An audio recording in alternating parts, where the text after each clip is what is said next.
You got only one job, dude.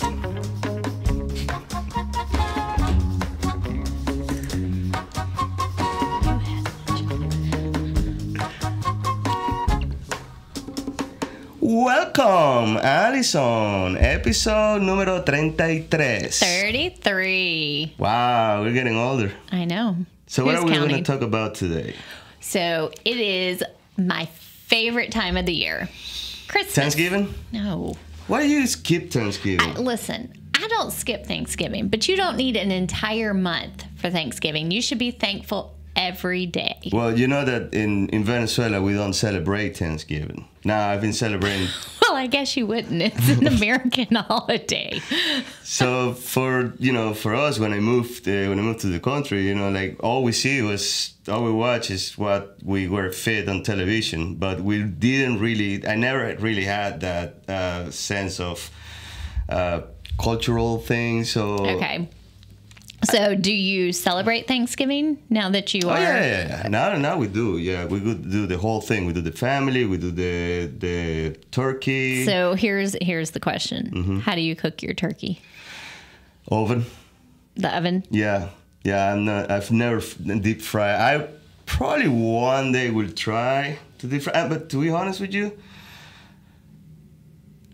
I don't think that I've cooked a turkey so far this year. I've always been in families' houses and friends. I mean, always people celebrating. I don't recall ever cooking an oven.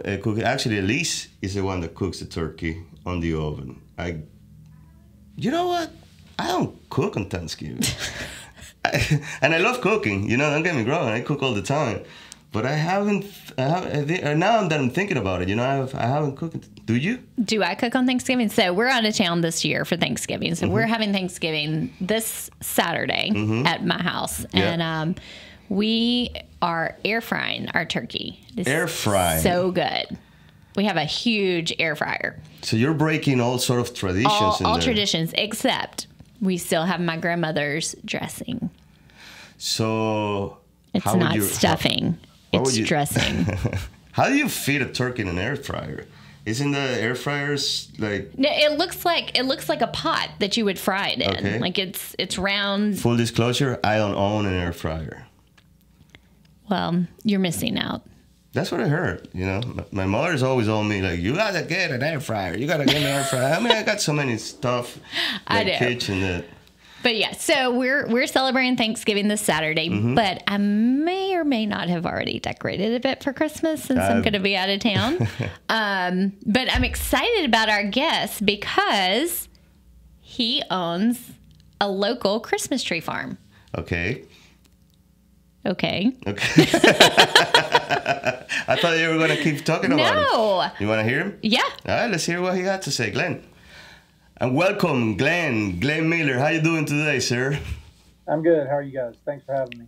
Thank you for coming on. We're excited to hear all about what you have going on in Chapin, especially with the holiday season coming up. Yeah, sounds good. All right, so tell us a little bit about, we were talking off camera, you said you were born and raised here in Chapin? Yeah, I grew up off of Wessinger Road. My parents been there since the late 70s. I was born in 83, so been 40 years right here. 1983, huh? That sounds, that's not too far, man. Not too far from us. So you've seen the growth of Chapin since you were a kid. Like, what do you think has been, the biggest difference from where you grew up in Chapin and where it is now 40 years ago? No question. The difference is the availability to just get things. I can remember being a small kid and having to ride all the way to Harbison with my parents for like just about anything. And now you can just go right down the street and get it. So it's grown a lot. Businesses coming to the area has changed a lot of things. The traffic. Yeah. Yeah. There used to be no traffic. We got some traffic now.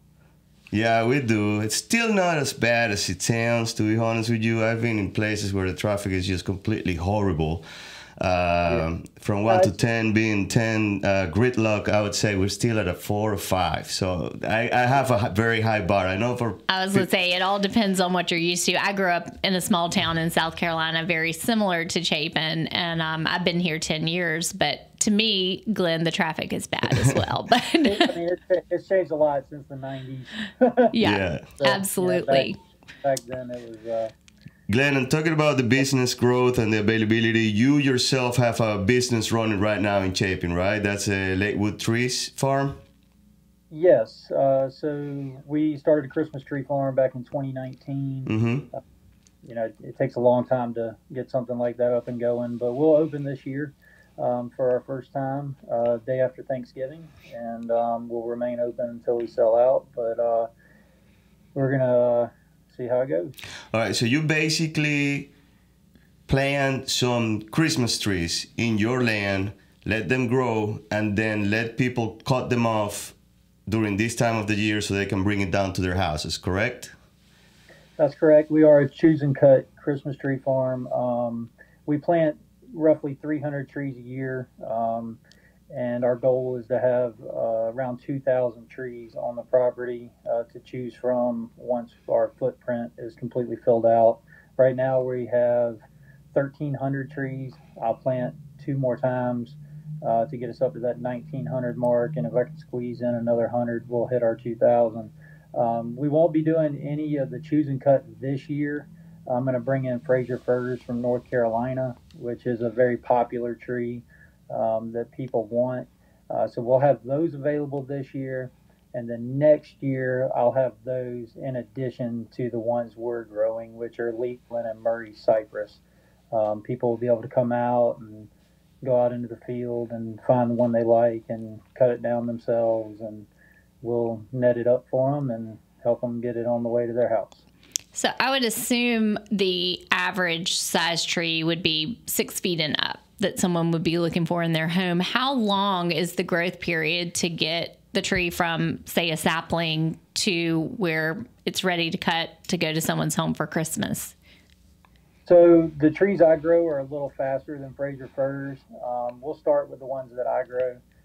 When I put them in the ground, they're about 12 inches tall, and it takes about 6 years, 5 to 6 years, in optimal conditions. I will have some that could take 8 years.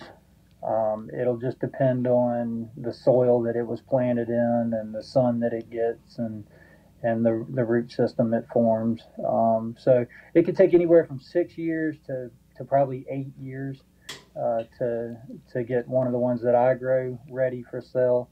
A Fraser fir grows 1 foot a year. So if you buy you're right, your most common tree is probably around 7 feet. You know, most houses have an 8-foot ceiling. Some do have 10 and larger. But, you know, if you're getting an 8-foot Fraser fir, it took at least 8 years for that tree to form. It maybe even longer, but at best, you're getting about 1 foot a year. Okay. Glenn, what's the price range that people will be looking at this year? So a Fraser fir, depending on the grade you get, you know, a 6 to 7 footer is probably going to run you somewhere between $120 and $150. A 7 to 8 is probably going to run you, you know, the 175 mark roughly. An 8 to 9 could be 2 up to 240, but it's going to depend on the grade of the tree. Mm-hmm. I bought premium trees, which are the, you know, the nicest tree you can get. I did buy some number 1 and number 2s as well to provide a little more affordable option. But it'll all depend on the grade of the tree. Now, how are they graded? I've never really thought much about that. We've always just gone out and gone, oh, that's a pretty tree. We'll take that one. So, from my understanding, and you know, I'm a paramedic. That's what I know. I did that for 10 years. I don't do it anymore, but that's really what I'm trained in. So, you know, I'm speaking from what I've learned just talking with other farmers and of course the people I buy from.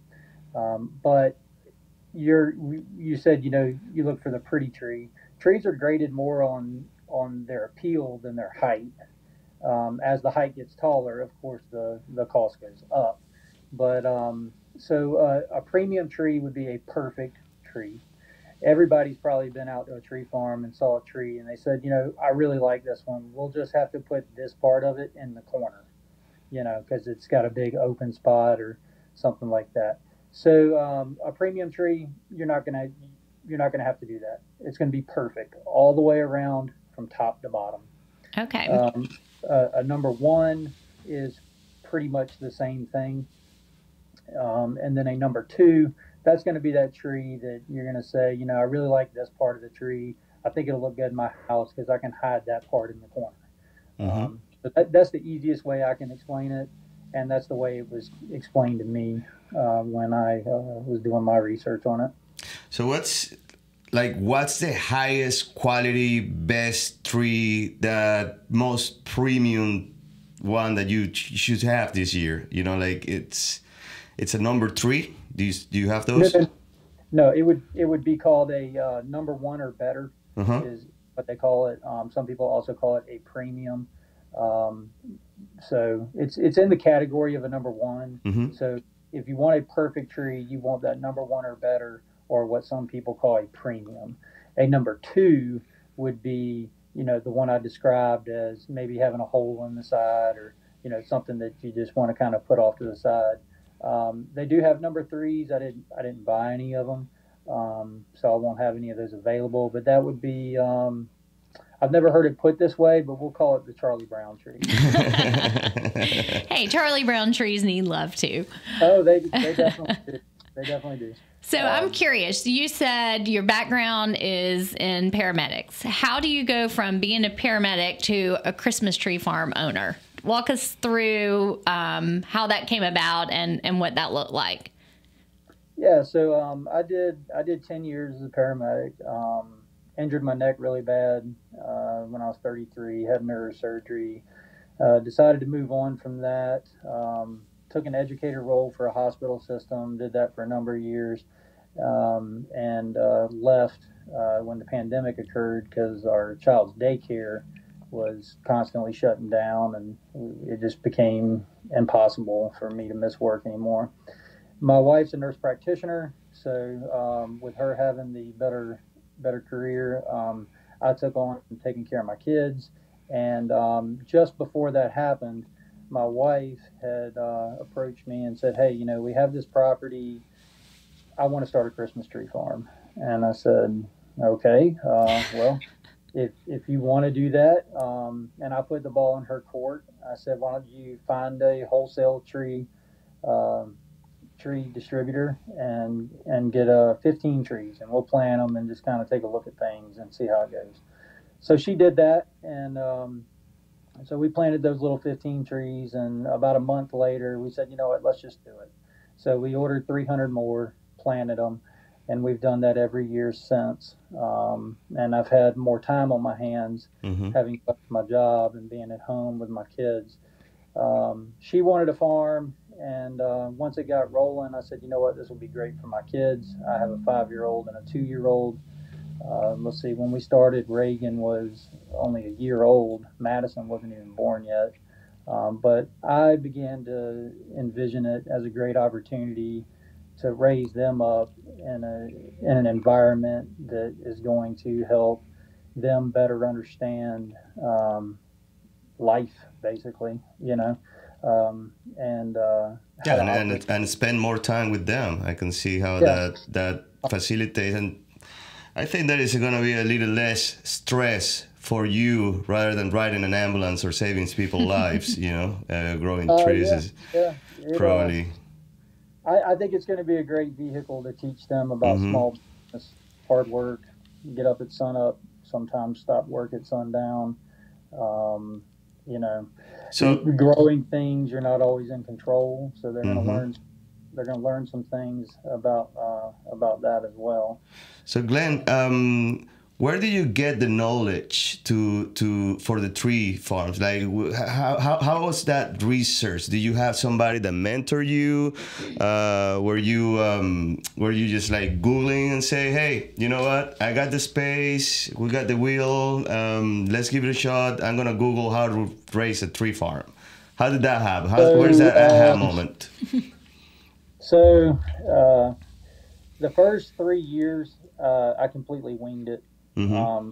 I just completely and totally just planted the trees, did what research I could, and just kind of walked by faith. My wife and I have a motto. There's an old flag from the Revolutionary War time. It's got a tree on it, and it says "Appeal to Heaven," and that's kind of been our motto: is to just do the work and leave the rest of it to God. And if it works out, then to His glory it be. So I love that. I've never heard that saying with the flag. That's really cool. So I'll give you a quick background on that. It was basically our first naval flag. George Washington commissioned 6 flags or 6 ships, and they flew that flag over the ships. And he knew that he needed a higher power on his side because, as we all know, the British had the most powerful naval force in the history of the world. And how is his little 6 ships gonna take that on? So, they used the appeal to heaven approach, and I kind of borrowed that from him. But that's what we did. And then I found out in our beginning of our 4th year, which is pretty recent, that there's a South Carolina Christmas Tree Association. So I contacted them, joined the association. I've made a bunch of friends, and I've learned a lot. I've learned that thankfully I did more things right than I did wrong. What are the growing things that you can do when you're planting trees and growing trees? What would be like the biggest mistake? The biggest mistake, I did something that was just a complete waste of time. Mm-hmm. And it's going to sound really silly, but I wasted a bunch of time doing it. I tried to bury my drip line because I didn't want to roll it up every time I cross-cut my grass. Mm-hmm. And it just did not work. And I went through probably about 10,000 feet of that. Oh, gosh. And I thought that I could make it work. To get into all my thoughts, it would take me about 15 minutes to explain to you, but it just didn't work. Mm-hmm. And then what I found out is the trees I'm growing are drought resistant. so you don't really need a drip line. So they need water. Mm-hmm. They definitely need water, but they really only need it that first 2 years. Yeah. And after that, you need to kind of let them go on their own. And even in that first 2 years, you don't want to overwater. So I put in a big irrigation system, mm-hmm. which I need, and I'm glad I have it. But I probably should have not tried to do something interesting with the drip line. I should have just let it ride on top of the ground. Glenn, what is the most difficult part? I mean, because let me tell you, as an outsider, it looks super simple. It's like you just plant a seed, you just water, first couple of years, and then you forget, and then come bringing in people and cash in. But I know there is a lot behind the scenes. Can you tell us what is the most difficult, what is the most challenging part of being a Christmas tree farmer? Well, for me, planting the trees, shaping the trees, fertilizing the trees, caring for the trees, it's work, but it's something I enjoy. Mm-hmm. So, it is a labor of love, and it's just not a hassle. Now, for a lot of people, that would not be the case. So for me, the hardest part is the business side of it. I do not enjoy it at all. You have to get the right insurance, and you have to get your LLC set up, and you have to keep your books, and you have to, because you'll never make any money as a farmer if you don't track your expenses very closely and do things very diligently. So I spend a lot of time just tracking the money we spend and the things that we do, and making sure that we are set up as a solid business model, and for me that has been a nightmare. Yeah, and I bet that it's a I don't long-term commitment. I mean, you have an investment, you made a large investment, and you still don't see the results in 3 years. I mean, I cashed in my retirement, mm-hmm. every single penny to do this, and my wife cashed in about a third of hers. So we have we're all in. We're gonna sink or swim, but we'll know that we gave it everything we had. So it is a huge commitment. Yeah. But everybody loves a Christmas tree, so everybody loves a Christmas tree. Well, yeah. I think it's a great thing for the community. I was talking to some friends the other day, and they were talking about getting their Christmas trees and not knowing where they were going this year to get them. So if you could recap where you're located, when you open, and what your hours will be, so that our listeners can come help support a local tree farm. Yeah, so we will open the day after Thanksgiving from 9 a.m. to 8 p.m. We'll have a Santa Claus here from 1 to 4 for free photos. You'll just take your own photo if you want to bring your child by and get a photo. So that'll be our grand opening. And when you say after Thanksgiving, you're meaning Black Friday, correct? Yes. Okay. Yes. Friday after Thanksgiving, November 24th, mm-hmm. to 8 p.m.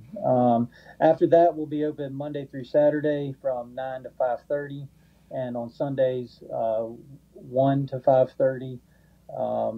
The other thing I would tell your listeners is if they go on the South Carolina Christmas Tree Association website, there are farms all across South Carolina that they can go to. Maybe they live here but want to take a road trip, because some people enjoy that. Mm-hmm. They can do that. They can find a farm at that website to do that.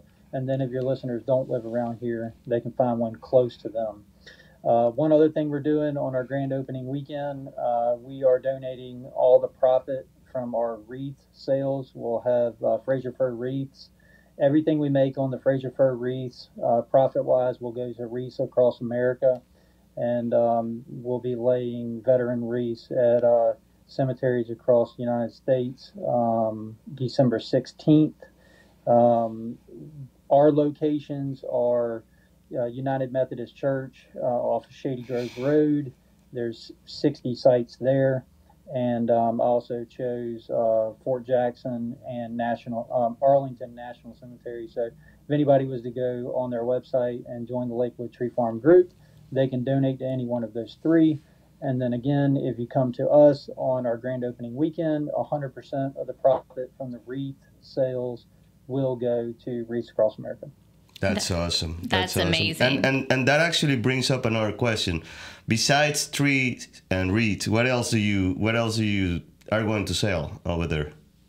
Yeah, so we're going to have this year. We'll have some ornaments that we had made. A nice little variety of those. We'll have Christmas cookies from Bailey's, which is my sister's bakery. We'll have free hot chocolate for people. I have a letter writing station if you want to bring a kid to write a letter to Santa.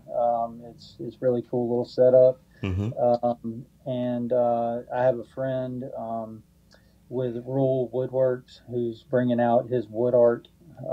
So you'll be able to see that. And that's kind of what we're going to stick to this year, kind of keep it simple.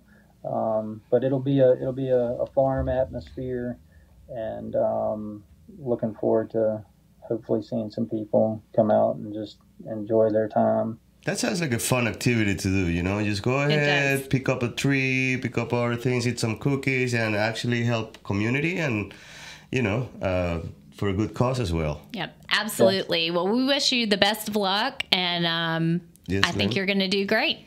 And we'll definitely see you pretty soon, because it's about time to get our Christmas tree up in the house. Yes, it is. And there's nothing like the smell of a fresh cut tree. Yeah, the Fraser fir does have a really nice smell. Mm-hmm. So if you want a tree that smells, the Fraser is the way to go. Awesome. Thank you, Glenn, so much. Appreciate it, and good luck this year, man. Thank you all. I enjoyed getting to talk to you. All right. Take care. That was cool. That was cool. I am really excited for them. It reminds me of a Hallmark movie. You know, he's talking about having the Christmas trees set up and Santa and cookies and hot cocoa, and just gives me all the Christmassy vibes. Yeah, I'm not too big into Christmas. You know, like I understand the religious side of it, and I appreciate that. But, you know, it's just, I'm going to tell you a secret. Why I'm not a big fan of Christmas, especially as I grow up. I don't want to sound like the Grinch. Okay, and then I'll tell you why I'm such a big fan of Christmas. To me, it just sounds like it's cold. It's just getting cold, Allison. I'm a warm weather guy. And Christmas is snow and freezing and getting out there. And I just can't wait to get it over so we can come into spring season, you know? I get it. Because I'm not a cold weather person either. So after December 31st, I'm ready for warm weather. Yeah, you still got 2 more months of it. You know, usually 3. Usually 3 days, right? If you can't March. March is a crazy month. But let's not get ahead of ourselves. That's right. Are you gonna go buy a tree? Yes. Do you ever use those plastic trees ever? Artificial. And yes, so I grew up with real trees. Okay. That's all we ever had, and that's all I had for years. And then honestly, one year I was trying to find a real tree around Chapin, and they all looked so sad that I went and bought an artificial one. Oh, you bought an artificial one while living in Chapin. I'm super excited about Glenn having the really good Fraser firs, because that's what I grew up with. And it would be very, I don't know, nostalgic almost to have one back in my house. Yeah. Well, I grew up with plastic trees. Obviously, there's not too many pines in Venezuela, to be honest with you. They're not, you know. And I don't think that many people will have, you'll have to import them. And they were extremely expensive. Oh, yeah, I'm sure. Well, you also had to import the plastic ones. But the natural one, because it was a different, you cannot ship, you know, in a box like the plastic one, they were way more expensive. So it was kind of a status thing in there. Oh, you had a natural tree, and I was like, oh my God, they got a natural tree. They must be swimming in money, you know. All right, so you need to take Damien and let him pick out a real tree this year. Oh yeah. Since we moved down here, we always do. We always do. Actually, Charlie Wessinger, she has a farm in there. That's where we usually buy it. I'm not going to get into a fight and losing clients or anything, but this year I think I'm going to give Glenn a try. He sounds like, you know. He has a really good family thing going there. I love that he's doing it to, you know, teach his children about small businesses, you know, working. It's also like renewable, which is really cool. But I also love the idea that this weekend, well, it'll be next weekend, Black Friday weekend, that all of the proceeds from the wreaths are going to the wreaths across America for the veterans. So that's really neat. Just goes to show that they're a great family giving back to the community. And I think it's going to be a fun event. Chapin is actually having their small business Saturday, the Saturday after Thanksgiving. So there will be a lot of small businesses that are open, running specials. So I think it's important for us living where we do to support our local small businesses, because they're families just like us, trying to earn a living and give back to the community that we're in. And like I said, you know, there is something special about the smell of a pine.